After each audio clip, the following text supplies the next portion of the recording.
UP के deputy CM और स्वास्थ्य मंत्री ब्रजेश पाठक का एक बहुत ही ज़रूरी मुद्दे पर ध्यान आकर्षित करना चाहता हूं और वो ये है कि नोएडा में जो बच्चों का पीजीआई हॉस्पिटल है, वहाँ के सारे स्टाफ्स जो हैं, मेडिकल स्टाफ्स, वो सारे हेल्पफुल हैं। डॉक्टर्स जो हैं वो अच्छे हैं। साफ़ सफाई की वहाँ बहुत सुविधा है।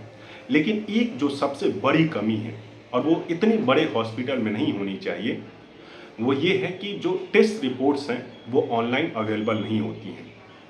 इसका नतीजा ये होता है कि लोगों को काफ़ी देर तक इंतज़ार करना पड़ता है, उनका समय खराब होता है।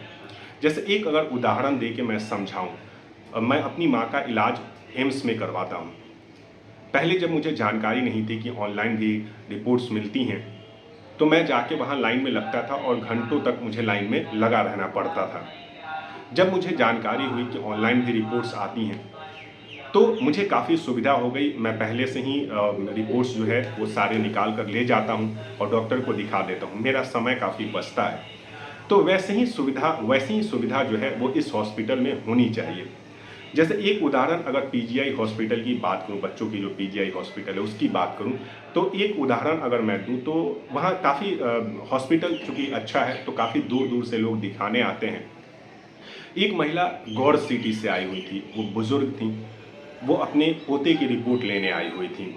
उनका पोता जो था वो बीमार था, उसकी रिपोर्ट्स लेने आई थी। जब वो यहाँ आई तो पता चला कि रिपोर्ट्स अभी आई ही नहीं हैं, जबकि उनको बुलाया गया था। वहाँ पे गलती ये हुई थी कि एंट्री मत जैसे कई सारी रिपोर्ट्स होती हैं जो 24 घंटे में आती हैं, कुछ 48 घंटे में आती हैं, कुछ 72 घंटे में आती हैं। तो इसमें वो गलत एंट्री हो गई थी, जिसकी वजह से उनकी रिपोर्ट जो है वो नहीं आई थी।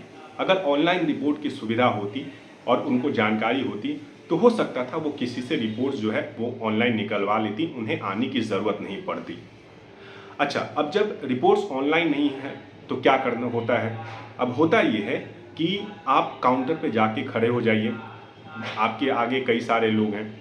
अब कई लोगों के कई सारी रिपोर्ट्स हैं। अब एक-एक करके उनको देखना पड़ता है। अब नहीं मिल जब रिपोर्ट जब नहीं मिलती है, तो जो वहाँ काउंटर पर बैठे लोग होते हैं, वो बोलते हैं आप लैब जाइए। जब वो लैब जाते हैं तो पता चलता है कि या तो रिपोर्ट अभी आई नहीं है, या फिर आप जाके फिर नीचे देखिए, फिर वो लैब से ऊपर 5वीं मंजिल से भाग के नीचे की तरफ आते हैं।